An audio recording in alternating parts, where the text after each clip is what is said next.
Muy bien, hermanos, vamos a prepararnos para el estudio de esta noche. Y nos dice la palabra de Dios, hermanos, que la exposición de tus palabras alumbra. Y estamos, hermanos, en esta serie de estudios, ¿verdad? En Isaías 53. Y aunque hemos tenido ya 3 mensajes, pudiéramos pensar que ya lo vimos todo. Pero no, estamos todavía en la introducción. Este es un pasaje, ¿verdad? En la palabra de Dios, hermanos, que debemos estudiarlo, ¿verdad? A fondo.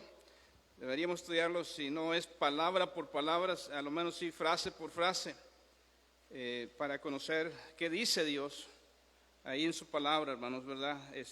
Entender realmente la palabra de Dios. Y vamos a ir, hermanos, a Isaías 53. Isaías 53.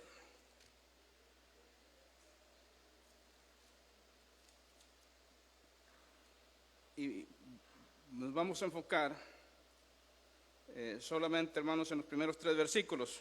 Isaías 53. Pero voy a leerles, hermanos, del 52.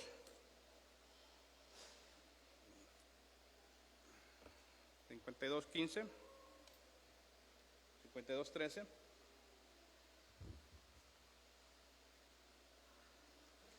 Voy a invitarlos a ponerse en pie con reverencia a la palabra de Dios.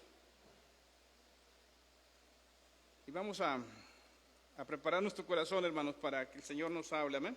Aprender a ver su palabra.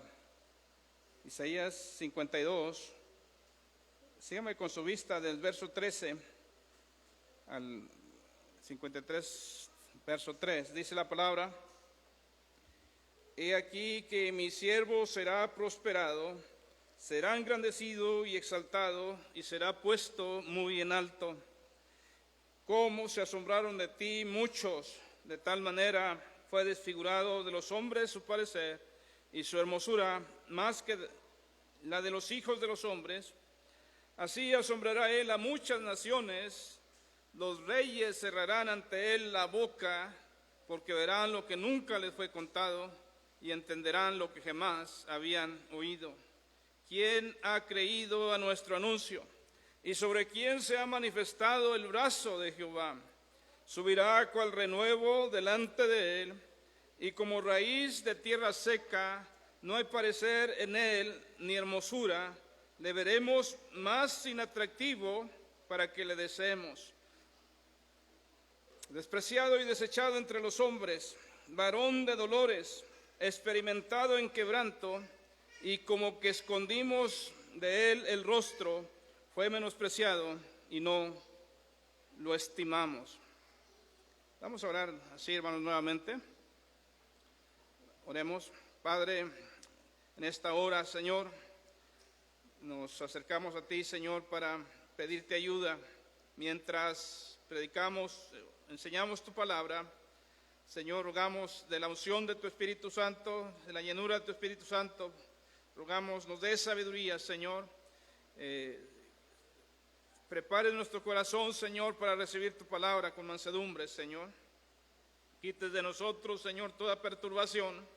Ayúdanos a olvidarnos, Señor, de lo secundario, de lo material, en este tiempo.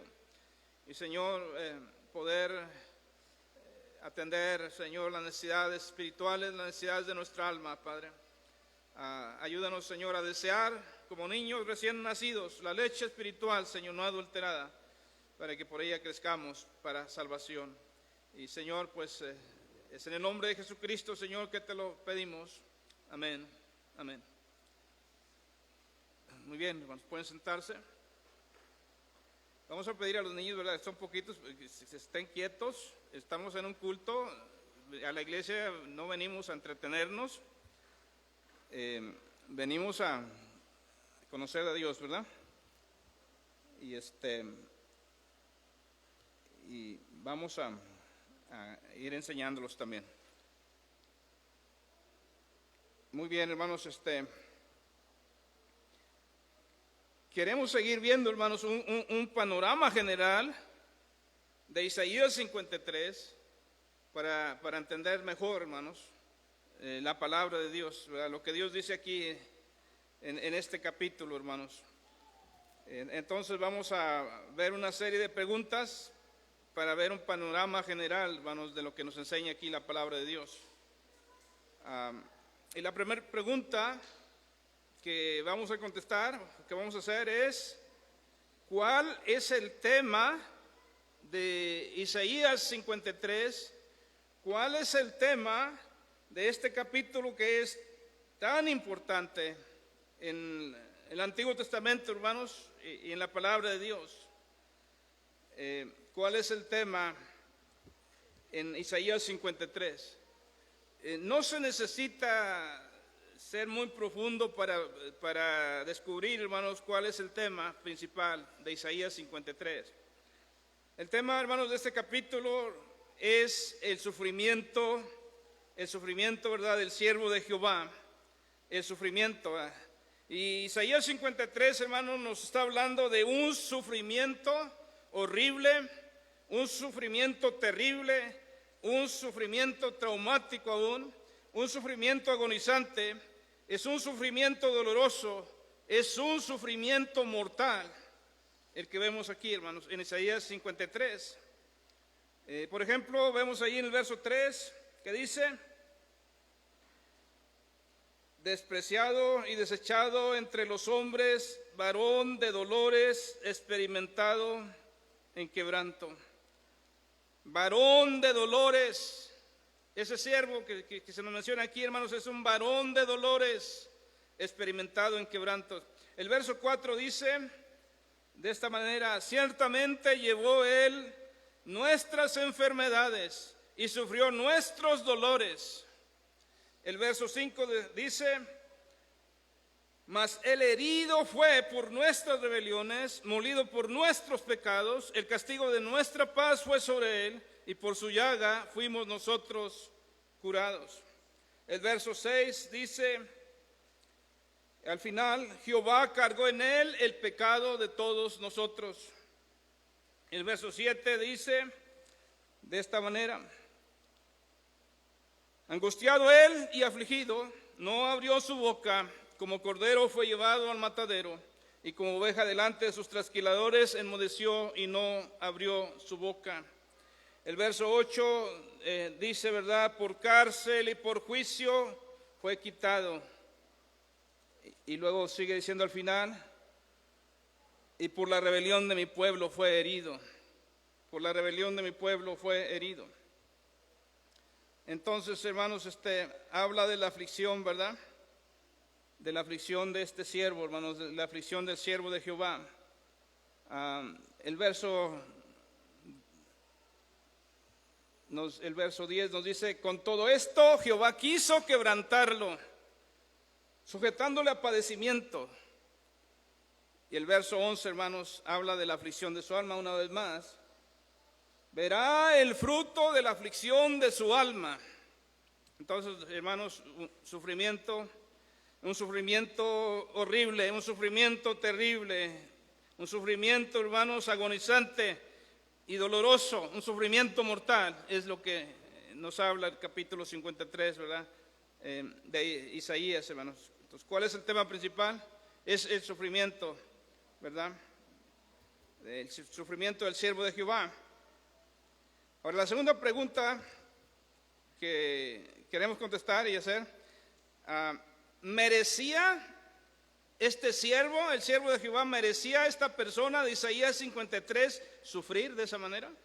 O sea, ¿sufrió porque lo merecía? Y la respuesta es no, él no merecía. Pues el verso 9 dice, hermanos, de esta manera. La segunda parte dice: aunque nunca hizo maldad, ni se halló engaño en su boca. Sufrió, fue quebrantado, aunque nunca hizo maldad, ni se halló engaño en su boca. El verso 11 también dice de esta manera: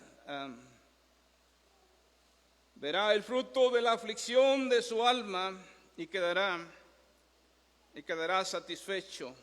Por su conocimiento justificará mi siervo justo a muchos. Es un siervo justo. Él no merecía ese sufrimiento. Entonces, el tema es el sufrimiento. Él no merecía ese sufrimiento. Y la pregunta 3 sería entonces, ¿intentó Dios proteger o librar al justo que sufrió? ¿Fue Dios a librarlo? ¿Quiso Dios librarlo de ese sufrimiento? ¿Quitarle ese sufrimiento? Y la respuesta es no. Dios no intervino. Dios no le quitó ese sufrimiento. Pues incluso el verso 10 dice, con todo esto Jehová quiso quebrantarlo. Dios quiso quebrantarlo.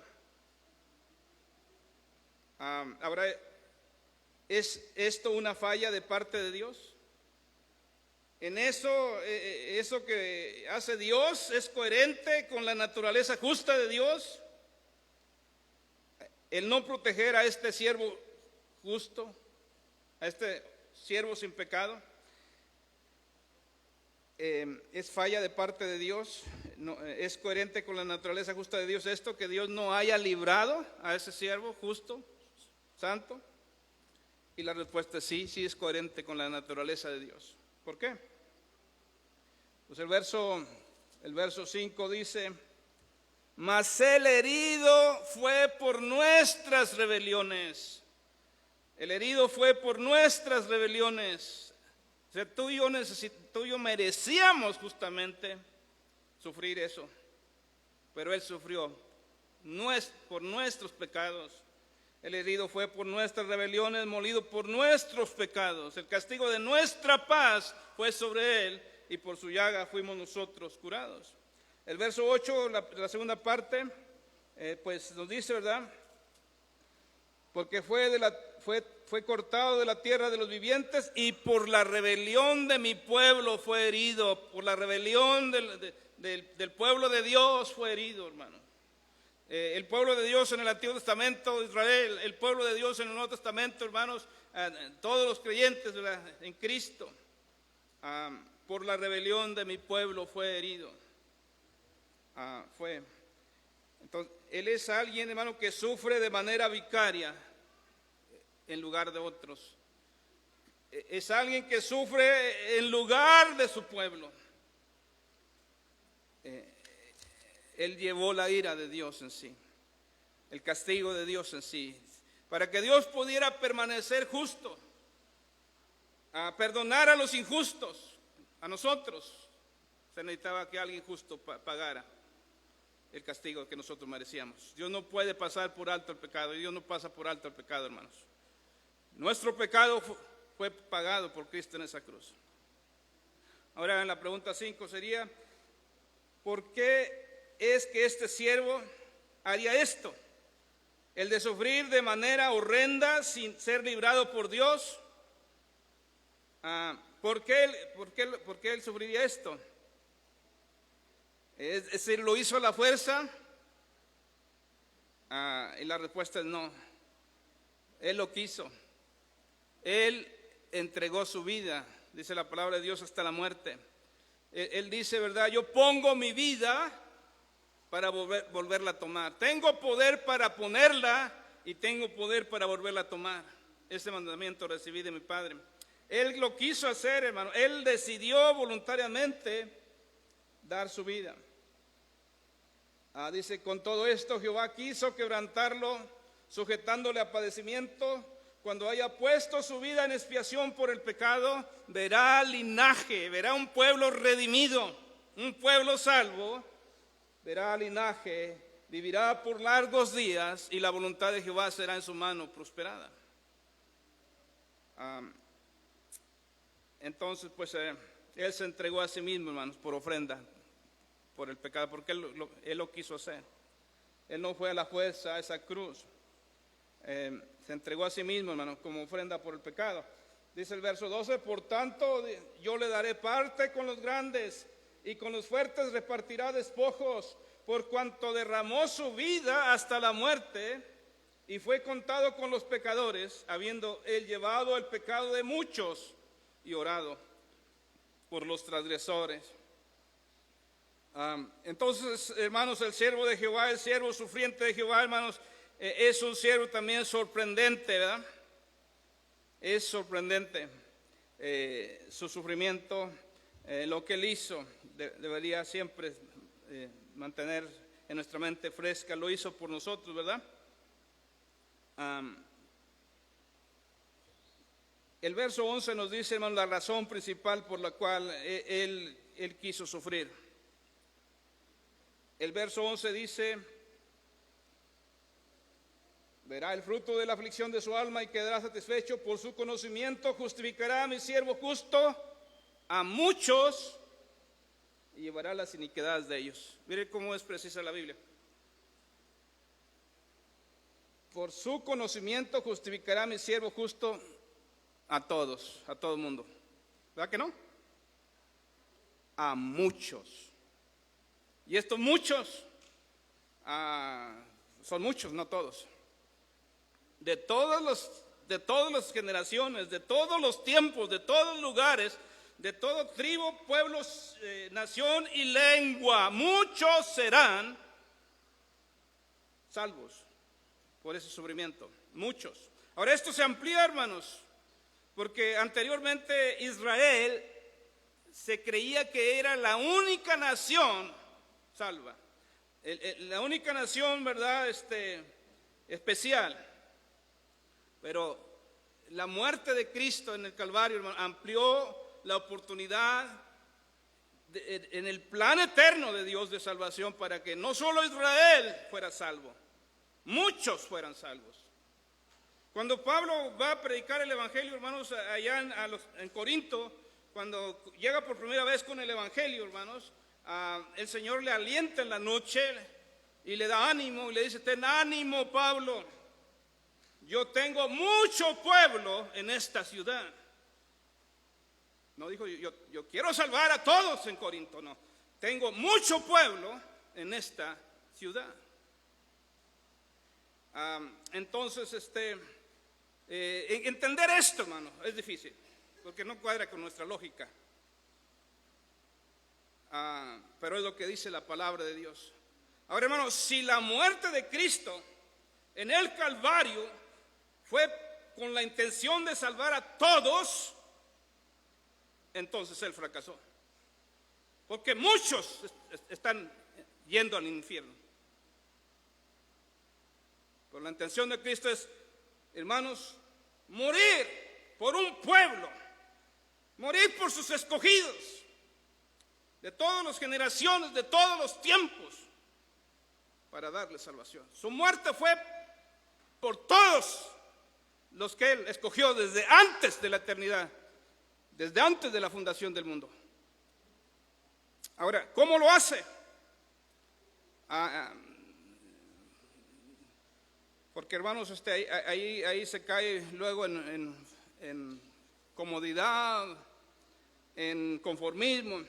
Muchos dicen: bueno, pues si Dios ya escogió a los que va a salvar desde antes de la fundación del mundo, van a ser salvos, les prediques o no, porque Dios tiene un medio para salvar a ellos.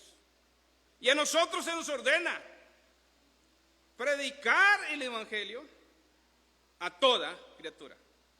¿Por qué? Porque nosotros no somos Dios. Nosotros vamos a predicar a todos. El que creyere será salvo. Entonces, hermanos, el propósito de su sufrimiento es, ¿verdad?, por su conocimiento justificará a mi siervo justo a muchos. Juan pudo ver, hermanos, la eternidad en el Apocalipsis, ¿verdad? Y dice, ¿verdad?, que vio una gran multitud, la cual nadie podía contar, de todo pueblo, tribu, lengua y nación. Una gran multitud, hermanos, habrá, ¿verdad?, de redimidos. Es evidente entonces, hermanos, es muy claro que este siervo sufriente es Jesucristo. No sé por qué el mundo no lo puede ver así, pero la palabra de Dios, ¿verdad? Nos dice que es Jesucristo. Cuando en el primer mensaje, hermanos, nosotros, ¿verdad? Vimos Hechos 8, donde aquel eunuco etíope va leyendo precisamente Isaías 53, ¿verdad? Como oveja a la muerte fue llevado, y Felipe llega y le pregunta, ¿verdad? Pero ¿entiendes lo que lees? Y él dice, ¿y cómo podré si alguien no me explicase? Explícame, enséñame. Le rogó. Dice el pasaje que leía era ¿verdad? Como oveja a la muerte fue llevado, y como oveja delante de sus trasquiladores se enmudeció y no abrió su boca. ¿De quién dice el profeta este? ¿De sí mismo o de algún otro? Y comenzando desde esta escritura le anunció el evangelio de Jesús. Es de Cristo, es del que murió en la cruz, ¿verdad? De Cristo Jesús, el Salvador. Ahora, si hay alguien que conocía, hermanos, el Antiguo Testamento eran los judíos. En el primer siglo, o antes de los siglos, antes del primer siglo, era el pueblo que tenía, hermanos, la palabra de Dios. Tenían Isaías 53. ¿Cómo no ver, hermano? Viene Juan el Bautista y anuncia, detrás de mí viene uno que es más poderoso que yo, el cual yo no soy digno, encorvado, atar la correa de su calzado. Él los bautizará en Espíritu Santo y fuego. Y cuando aparece Cristo al final les dice, he aquí el Cordero de Dios que quita el pecado del mundo. Los fariseos, hermanos, conocedores de la palabra de Dios, le preguntaban incluso, ¿eres tú el Cristo? Si tú eres el Cristo, dínoslo abiertamente. Y en aquella noche de juicio, hermanos, él les dice, yo soy. Y veréis al Hijo del Hombre viniendo en las nubes con poder y gran gloria. Entonces ellos no le creyeron. Ellos dijeron, ha blasfemado, ¿qué más necesidad tenemos de testigos? Y lo condenaron a la muerte. No lo aceptaron. ¿Saben? Isaías 53 está en la Biblia judía. Los judíos ortodoxos, que no son, no toda la nación de Israel, hermano, es asidua lectora de la palabra de Dios, o estudian la palabra de Dios. Muchos judíos, se cree que nada más un 10%, hermanos, del pueblo judío son ortodoxos, es decir, estudian las escrituras. Es decir, 90% de la nación de Israel no conoce la palabra de Dios. Pero los que lo conocen, ¿saben qué dicen de Isaías 53? Ese siervo sufriente se refiere a Israel, al pueblo de Israel. Así dicen, ¿verdad?, los rabinos. Pero yo no veo a un Israel que fue justo, ¿verdad? Como ese siervo que se menciona ahí. No veo a un Israel sufriente, ¿verdad?, dando su vida por el pecado de otros, en su negación, ¿verdad? Y la mayoría de la gente en el mundo no conoce la Biblia. Uno puede decir, ¿por qué la gente no cree? No entiende, ahí está claro.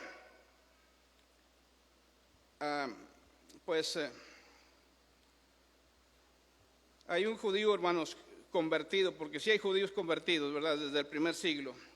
Él tiene un ministerio para los judíos llamado el Ministerio del Pueblo Escogido. Escribió un libro, ¿verdad?, titulado El Evangelio según Isaías 53. Y él dice en su libro, la mayoría de los judíos no saben nada del Antiguo Testamento. Él dice, la mayoría de ellos no creen en la profecía bíblica. La mayoría de ellos no creen en el pecado. No creen en la expiación por el pecado.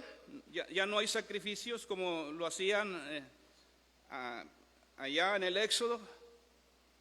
No creen en la expiación por el pecado, no creen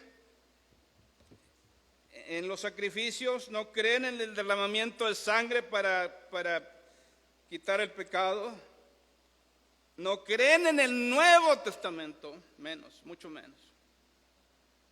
Entonces no creen en Jesús. La mayoría de las personas del mundo no creen el mensaje acerca de Cristo. No entienden la razón de la muerte de Cristo. No creen en el mensaje de buenas nuevas, donde Dios ha venido a redimir pecadores del infierno eterno, ¿verdad? Mediante la muerte de Cristo. ¿No lo creen? En el mundo. No, la mayoría de las personas del mundo, hermano, no creen las buenas noticias que un pecador sentenciado y condenado puede recibir el perdón total de todos sus pecados creyendo en Jesucristo, el siervo sufriente y victorioso de Jehová. ¿No lo creen? La mayoría de la gente en el mundo, hermanos, no cree en las buenas noticias que hay sanidad de todas las enfermedades del alma mediante el sacrificio de Cristo, el sacrificio vicario de Cristo. El herido fue por nuestras rebeliones, molido por nuestros pecados, dice la palabra ahí, ¿verdad? Pero dice también, ¿verdad?, que habla ahí, hermanos, de una sanidad. Y por su llaga fuimos nosotros curados. No está hablando de la sanidad física, aunque Dios es poderoso para sanar. A quien Él quiera hay que orar cuando estamos enfermos. Está hablando de la sanidad más profunda, la sanidad del alma. La mayoría de las personas en el mundo, hermanos, no creen las buenas noticias del Evangelio de que Dios ha preparado un banquete para las almas hambrientas y sedientas. Isaías 55, hermanos, 2 capítulos más adelante dice: a todos los sedientos venid a las aguas, a los que no tienen dinero venid, comprad y comed, venid comprar sin dinero y sin precio vino y leche. ¿Por qué gastáis el dinero en lo que no es pan y vuestro trabajo en lo que no sacia? Oídme atentamente y comed el bien, y se deleitará vuestra alma con grosura. Inclinad vuestro oído y venid a mí, oíd y vivirá vuestra alma, y haré con vosotros pacto eterno, las misericordias firmes a David. Y el hombre está sediento y está hambriento y busca la felicidad en todo, menos en ese sacrificio vicario. Dios hizo un banquete celestial. Jesús habló de esa parábola. Vayan y inviten, ya todo está preparado, la mesa está servida, va a ser gratis, que vengan para que se llene mi casa. Y todos empiezan a excusarse. No puedo. No, es que tengo que hacer esto. No, es que tengo que hacer esto otro. Y todos en sus asuntos y todos en sus negocios. El Señor los vuelve a enviar. Vayan y traigan, ¿verdad?, a los mancos, ¿verdad?, a los cojos, para que se llene mi casa. Hay una invitación, hermanos. La gente grande del mundo, la gente importante del mundo, hermano, al Evangelio lo ve como una pérdida de tiempo. Lo ve, hermano, como, ¿verdad?, un fanatismo. Lo ve como algo, ¿verdad?, menospreciable. No creen que en Él hay vida y vida en abundancia. La mayoría de la gente del mundo no cree la buena noticia de que Cristo, mediante su muerte y resurrección, ha vencido al pecado, a Satanás, a la muerte. No creen, ¿verdad?, que ha obtenido la garantía de una resurrección de entre los muertos. Toda la esperanza que tiene la mayoría de la gente es esta vida tan corta y tan incierta. Ellos creen, bueno, muere uno y ahí acaba todo, o no sé qué irá a pasar. Pero en el Evangelio, ¿verdad?, el Señor dice: yo soy la resurrección y la vida. El que cree en mí, aunque esté muerto, vivirá. Y vamos a morir, y vamos a ser puestos en una tumba. Pero no te maravilles de esto, dice Cristo, ¿verdad?, porque viene la hora cuando todos los que están en los sepulcros oirán la voz del Hijo del Hombre. Los que hicieron lo bueno saldrán a resurrección de vida, los que hicieron lo malo a resurrección de condenación. ¿Y quién es el pecador que hizo lo bueno? No hay justo ni a uno, no hay quien haga lo bueno. El pecador que hace lo bueno es aquel pecador que se arrepiente, es aquel pecador que se apropia del sacrificio de Cristo y le pide a Cristo la salvación de su alma. Pero la mayoría de la gente no cree en las buenas noticias, hermanos, del Evangelio. La mayoría de la gente no cree en que en Cristo podemos tener, hermanos, una paz eterna. La paz.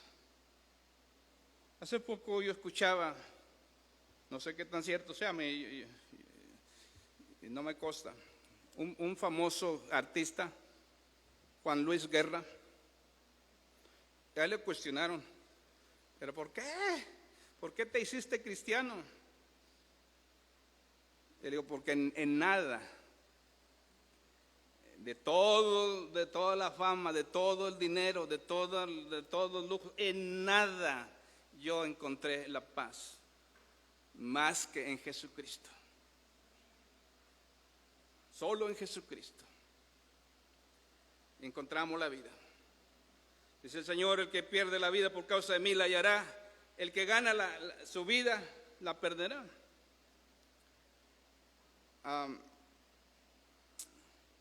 Entonces el mensaje del Evangelio, el mensaje de Isaías 53, hermanos, del siervo sufriente, es un mensaje, hermanos, asombroso, es un mensaje que nos asombra. ¿Por qué no creen? Es buenas nuevas. ¿Por qué el hombre no cree? Ahora, cuando uno lee Isaías 53, hermano, cuando uno, para estudiar la Biblia, y esto nos ayude, porque la tenemos que entender en el contexto histórico, en el que escribió el profeta, en el tiempo del profeta, a quién lo escribió, pero también tenemos que estudiar la Biblia, hermano, en el contexto gramatical. Isaías 53, hermano, todos los verbos están en el tiempo pasado. Es como, hermanos, un pueblo al final de los tiempos, hablando, ¿verdad?, viendo hacia el pasado. Un pueblo que ya ha entendido el Evangelio, viendo hacia el pasado y diciendo, y podemos imaginar al pueblo de Israel, hermano, porque la Biblia dice que Israel será salvo como nación al final de los tiempos, haciéndose esas preguntas de Isaías 53, donde dice, ¿quién ha creído a nuestro anuncio? ¿Por qué no lo creímos? ¿Y sobre quién se ha manifestado el brazo de Jehová? Y cuando la Biblia habla, hermanos, del brazo de Jehová, habla del brazo poderoso de Jehová. Está hablando, hermanos, del brazo de Jehová para salvar. No se ha agravado mi oído para oír, ni se ha agravado, ni se ha debilitado mi brazo, ¿verdad?, para orar. ¿Sobre quién se ha manifestado el brazo de Jehová? ¿Quién ha creído? Pues gracias a Dios, hermano, que aunque sea siempre un remanente, ¿verdad?, pequeño, siempre ha habido quien cree. Pero ellos están al final, hermanos, sorprendidos, haciéndose esa pregunta,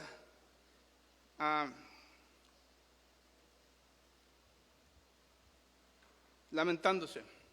¿Quién ha creído a nuestro anuncio? ¿Por qué no lo creímos? ¿Por qué fuimos tan ciegos? ¿Por qué fuimos tan sordos? ¿Por qué fuimos tan necios?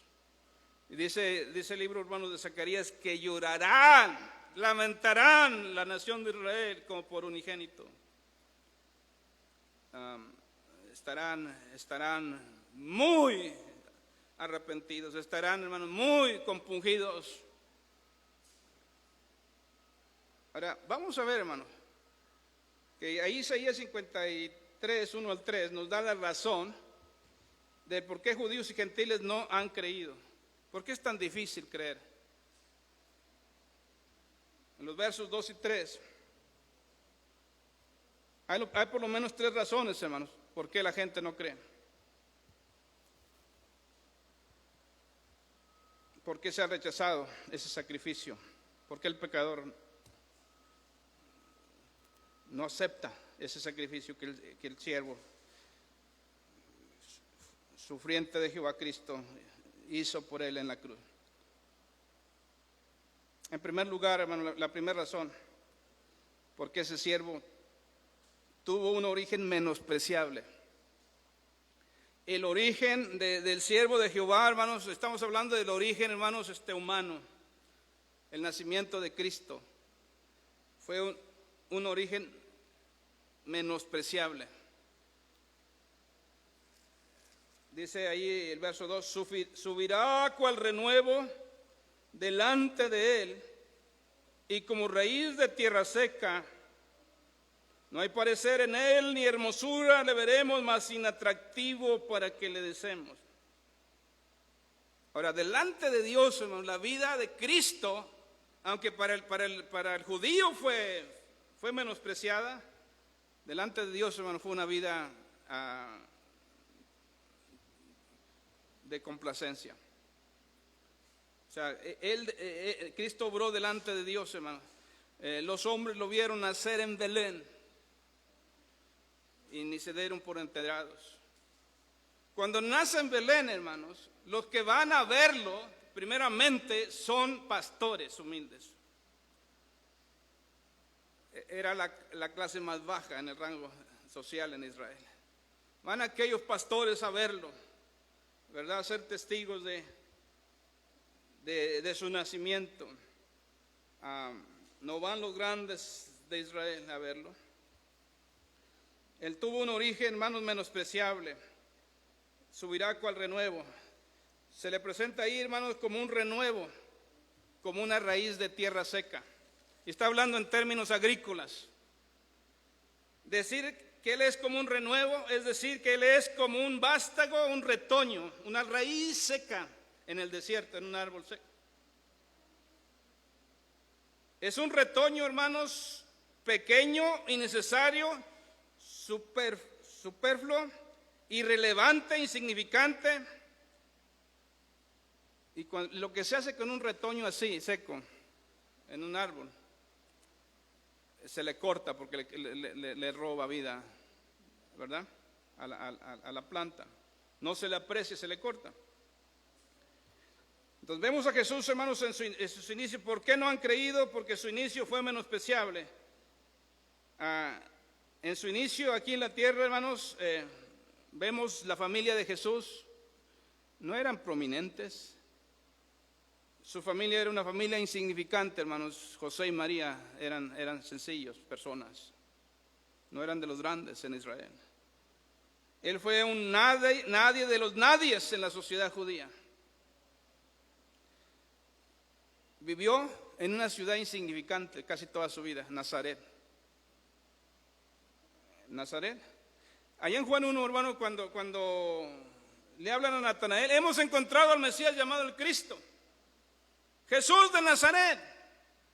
Natanael dice, ¿de Nazaret puede salir algo bueno? O sea, nunca ha salido nada bien, nada bueno de ahí. Y cuando él fue a Nazaret, hermanos, los que sí lo conocían, los vecinos que lo vieron 30 años trabajar como carpintero, no creyeron. Lo vieron hacer milagros, lo vieron hablar palabras que nadie antes había hablado, como nadie antes había hablado, y ellos solamente se sorprendieron. ¿De dónde tiene él esta sabiduría?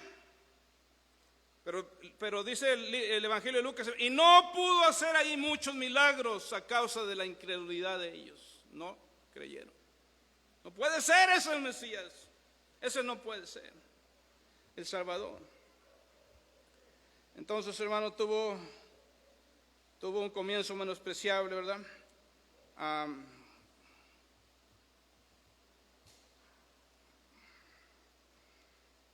Le veremos, dice Isaías, subirá cual renuevo delante de él, y como raíz de tierra seca no hay parecer en él, ni hermosura le veremos, más inatractivo para que le deseemos. Ahora, si pensamos en sus, no solamente, hermanos, en su origen, en su manifestación en la tierra, sus seguidores, cuando él escoge a los discípulos, a sus 12 discípulos, no escogió a la gente más talentosa o a la gente más notable de la nación de Israel. Sus discípulos, hermanos, la mayoría era gente del vulgo, eran burdos pescadores. Por eso cuando en el libro de Hechos Pedro se levanta y predica en el poder del Espíritu Santo, ¿verdad? La gente se preguntaba, ¿de dónde tiene esta sabiduría? ¿Verdad? Porque no era alguien bien preparado. O ese poder. y les reconocían, dice que habían estado con Jesús. Cuando los judíos vieron esto, hermanos, dijeron, este no puede ser nuestro Mesías. En segundo lugar, hermanos, ¿por qué les costó tanto creer? ¿Y por qué le cuesta tanto a la gente creer que ese que murió en la cruz es el Salvador del mundo? Dice ahí, ¿verdad?, que su origen fue menospreciable. Su vida fue menospreciable también. No hay parecer en él, ni hermosura, le veremos más inatractivo. Hermano, ¿se ha puesto a pensar alguna vez cómo era la apariencia física de Cristo? La vemos en los cuadros, los artistas lo pintan, pues ahí una imagen muy bonita. Pero ¿cómo era en realidad la imagen de Cristo? No hay parecer en él. Era como cualquier judío, hermano. No era impresionante su físico. Menospreciaron su vida, hermanos. Lo vieron sin atractivo. No dijeron, este es el Mesías, tiene porte de rey. Y a los judíos, hermanos, como mucha gente, hoy les importa mucho la apariencia física. Cuando ellos estaban para escoger el primer rey, porque así lo querían, Dios les dice, está bien, háganlo. Y ven a Saúl. Su gran porte, dice que de los hombros para arriba era más alto que todos. Entonces dijeron, mira, el que Dios ha escogido. Pero hermano, en Jesús no había una apariencia así, ¿verdad? Era como un judío cualquiera, ¿no? Su vida no era impresionante, su físico no era impresionante. Entonces, hermanos, ellos lo rechazaron. Tú no puedes ser el judío. Lo oían y lo veían hacer milagros y lo oían hablar como nunca nadie antes había hablado, pero no creyeron. Cuando están en el juicio, hermanos, ante Pilato, Pilato quiso dejarlo libre, pero los judíos le presionaron y le dijeron, mira, si tú lo dejas libre, tú no eres amigo de César. Y sabes que ya tienes muchos reportes y con esta te vas para afuera. Y él tuvo que ceder. Él cedió, ok. Les entregó a muerte. Pero Pilato en venganza contra los judíos, por eso, cuando lo crucifican, ponen arriba de la cruz, Jesús de Nazaret, rey de los judíos, en venganza contra ellos. Porque sabía que eso les chocaba. Eso era tan ofensivo para los judíos. Y hasta que dicen, no pongas eso, sino que dijo, soy el rey de los judíos. Entonces, hermanos, su origen fue menospreciable, su vida no tenía nada de relevancia. Fue menospreciable. Y en tercer lugar, no creyeron, hermanos. Él tuvo un fin también menospreciable, entre ladrones, criminales, muriendo. Su final fue menospreciado por los judíos. Los judíos no solo menospreciaron, hermanos, su principio o su vida, pero especialmente su muerte. Ahí, ¿verdad?, descargaron su ira, su enojo, su rechazo. Ellos no pensaban que necesitaban a alguien que muriera por sus pecados. Por eso no vieron, ¿verdad?, que Isaías 53 estaba cumpliendo ahí en el Monte Calvario. Él terminó crucificado y esta era la sentencia dada a los peores criminales, hermanos, en la nación de Israel, en el Imperio Romano.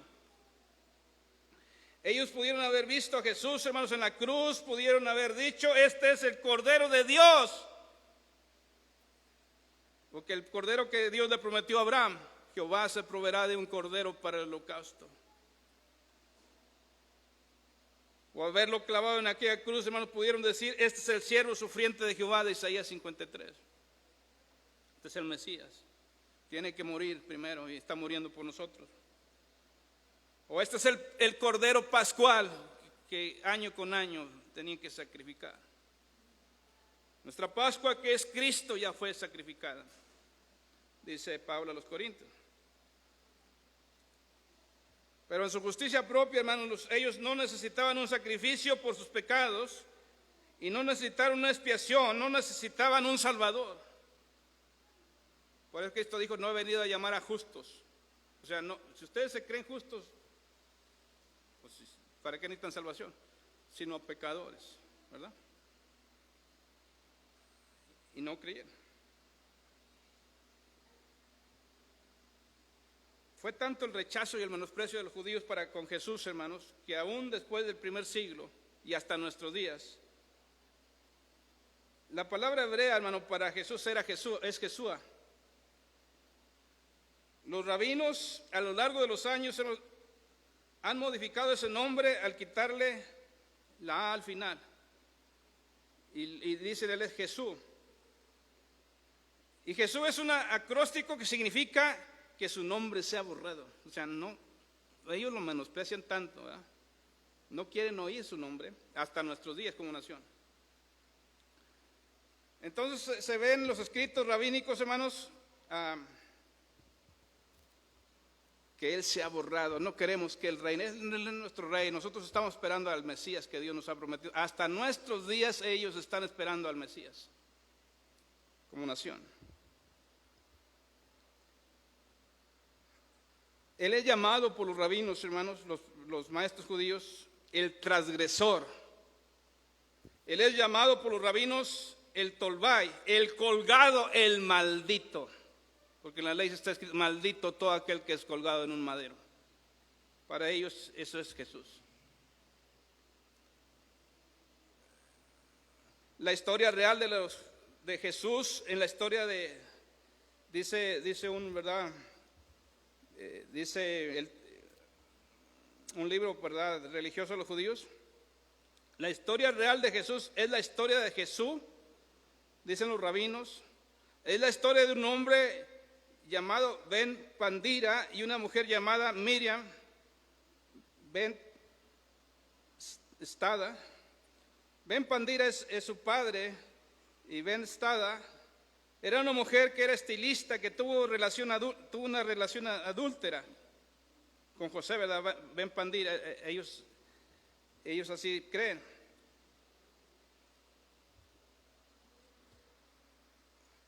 Ellos dicen que un mercenario romano introdujo a Jesús o mandó a Jesús a Egipto,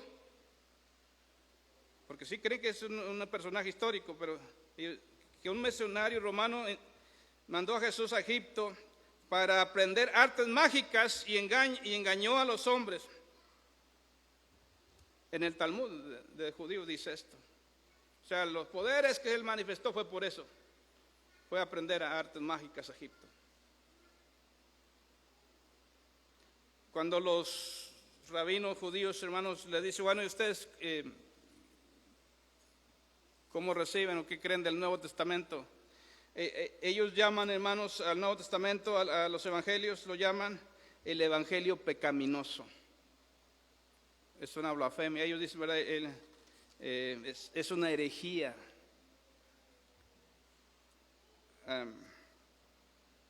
Entonces, hermanos, esa es la razón por qué no creen, ¿verdad?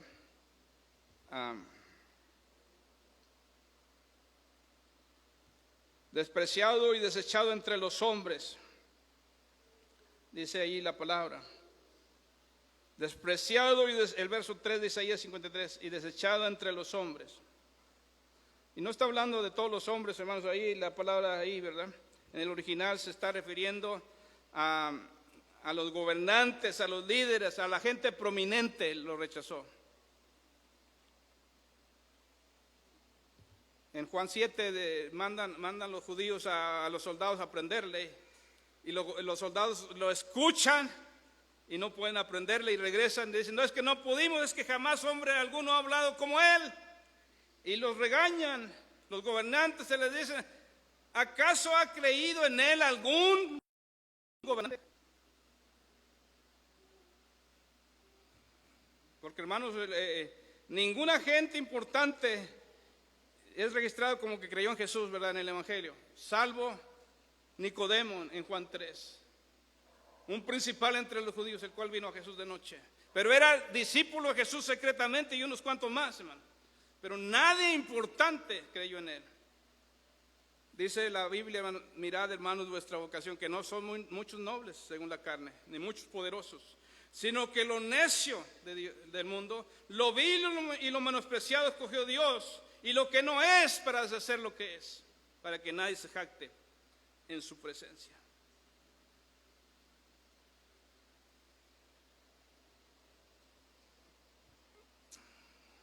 Y esta es la actitud del mundo para con Cristo, para con su muerte. El pecador impenitente se avergüenza de él. Despreciado y desechado entre los hombres, varón de dolores, experimentado en quebranto, y como que escondimos de él el rostro. Fue menospreciado y no le estimamos. Se avergüenza por su final, por su muerte vergonzosa, humillante. Imagínense decirle a un judío: ese que está clavado en la cruz, ese que está deshecho por el látigo y los clavos y la corona de espinos, ese que es una masa de carne ahí, ese que está bañado en sangre, maloliente y con moscas, es tu Mesías. No lo pudieron creer. No lo pudieron creer.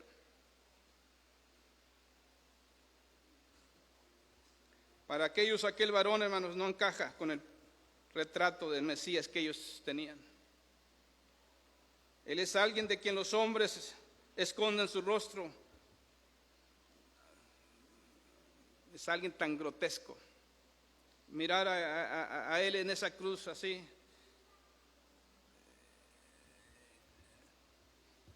no solamente es alguien tan grotesco, es tan deformado, tan repugnante que ni siquiera se le quiere voltear a ver, porque no quieres tener esta imagen en tu mente.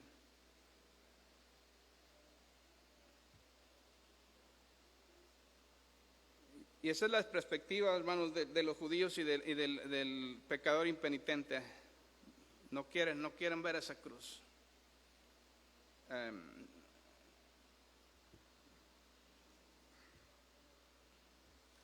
Por eso, hermano, el rechazo a Cristo y su sacrificio vicario es el peor pecado que un pecador pueda cometer. El rechazo a Cristo y su sacrificio vicario es el peor pecado. ¿Cómo te vas a salvar? ¿Cómo vas a escapar de la condenación del infierno? O aceptas lo que Él hizo por ti ahí, 2000 años en esa cruz, lo hizo por ti, o tú vas a pagar por tu pecado, porque Dios no pasará por alto el pecado de nadie. La Biblia dice: de tal manera amó Dios al mundo que ha dado a su Hijo unigénito, para que todo aquel que en Él cree no se pierda, mas tenga vida eterna. De todo el mundo, de judíos y de todas las naciones, los que creen. El que en Él cree no es condenado, pero el que no cree ya ha sido condenado, porque no ha creído en el nombre del unigénito Hijo de Dios.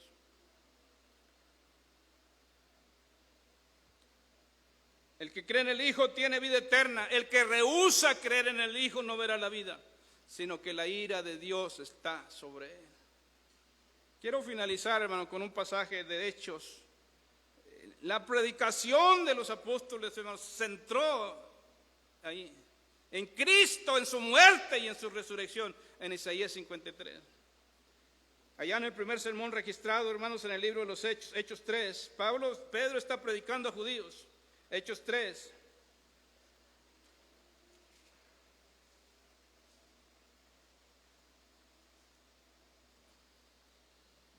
Verso 13.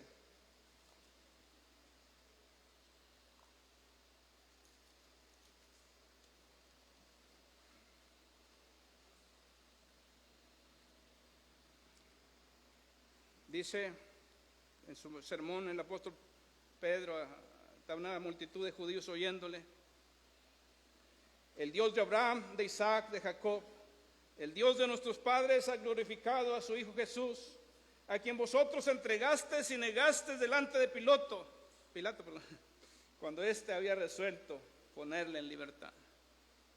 Mas vosotros negasteis al santo y al justo y pedisteis que se os diese un homicida. Y matasteis al autor de la vida, a quien Dios ha resucitado de los muertos, de la cual nosotros somos testigos. Y por fe en su nombre, a este que vosotros veis y conocéis, le ha confirmado su nombre, y la fe que es por él ha dado a este completa sanidad en presencia de todos vosotros. Mas ahora, hermanos, sé que por ignorancia lo habéis hecho, como también vuestros gobernantes. Pero Dios ha cumplido así lo que había antes anunciado por boca de todos sus profetas, que su Cristo había de padecer. Así que arrepentíos y convertíos para que seáis borrados vuestros pecados, para que vengan de la presencia del Señor tiempos de refrigerio. Y Él envía a Jesucristo, que fue antes anunciado, a quien de cierto es necesario que el cielo reciba hasta los tiempos de la restauración de todas las cosas, de que habló Dios por boca de sus santos profetas, que han sido desde tiempos antiguos. Verso 23, y toda alma que no oiga a aquel profeta será desarraigada del pueblo. Verso 24, y todos los profetas desde Samuel en adelante, cuantos han hablado, también han anunciado estos días. Vosotros sois los hijos de los profetas y del pacto que Dios hizo con nuestros padres, diciendo a Abraham, en tu simiente serán benditas todas las familias de la tierra.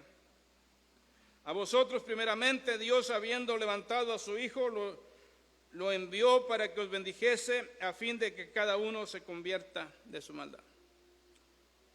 Ustedes lo negaron, les dice, ustedes lo mataron. Pero lo han hecho por ignorancia. Y luego entonces, ¿verdad? Les dice, arrepiéntanse y conviértanse para que vengan de la presencia del Señor tiempos de refrigerio. Dios está decidido, dispuesto a perdonarles todos sus pecados. Pero ustedes tienen que arrepentirse y creer en Él. Y eso es lo que tiene que hacer cada hombre, ¿verdad? Con Cristo. Así que, pues gloria a Dios, hermanos, si nosotros hemos entendido, si nosotros hemos creído, ¿verdad? Ese glorioso mensaje. Para nosotros los que creemos, dice Pedro, Él es precioso. Para los impenitentes, pecadores no arrepentidos, la piedra que edificaron los edificadores ha venido a ser cabeza del ángulo y roca que hace caer, roca donde tropiezan. El evangelio es olor de muerte para los que no creen. ¿Por qué? Porque van a condenación, seguro. Pero es olor de vida a los que creemos. Pues quiera Dios darnos esa fe, ese arrepentimiento, ¿ven? Y para no menospreciar al Mesías Salvador, a ese siervo sufriente que murió por nosotros en esa cruz, ¿verdad? Y que, hermanos, digamos como el himnólogo, yo siempre amaré esa cruz, ¿verdad? No me avergüenzo del Evangelio, no me avergüenzo de Cristo, no me avergüenzo de que Él murió por mí en el Calvario, porque es poder de Dios para salvación a todo aquel que cree, al judío primeramente y también al griego, al gentil. Vamos a tener una oración, hermanos, y así luego concluimos con un himno. Oremos, hermanos, acerquémonos a Dios en este momento. Si usted trae algunas cargas, no se las lleve de regreso a su casa. Si hay que confesar pecados, hay que confesar pecados. Si hay que adorar a Dios en nuestra oración, hay que glorificar a Dios.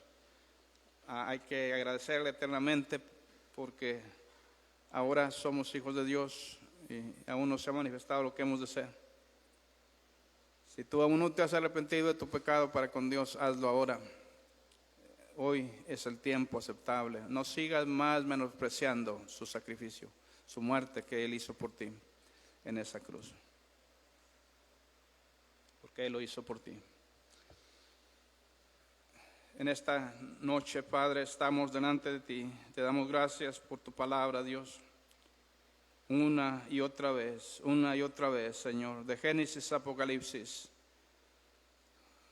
Notamos, Señor, que hay solamente un mensaje.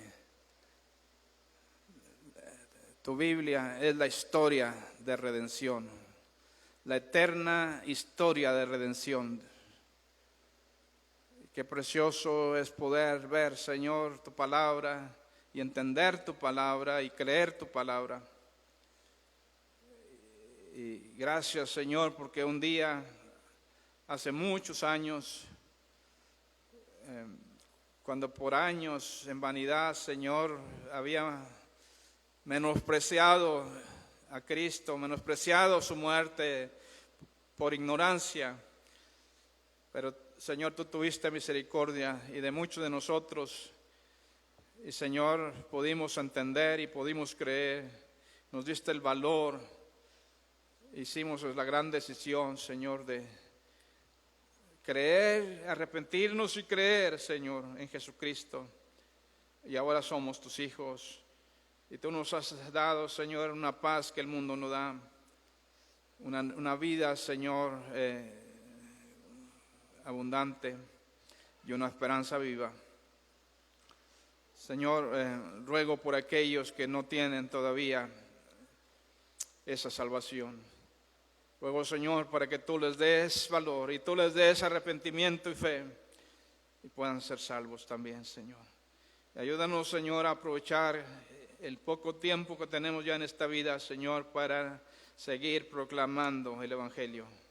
Seguir proclamando, seguir diciendo, seguir invitando a toda criatura a Cristo, al Evangelio. Seguir explicando, Dios, tu Evangelio, predicando tu Evangelio a las almas perdidas.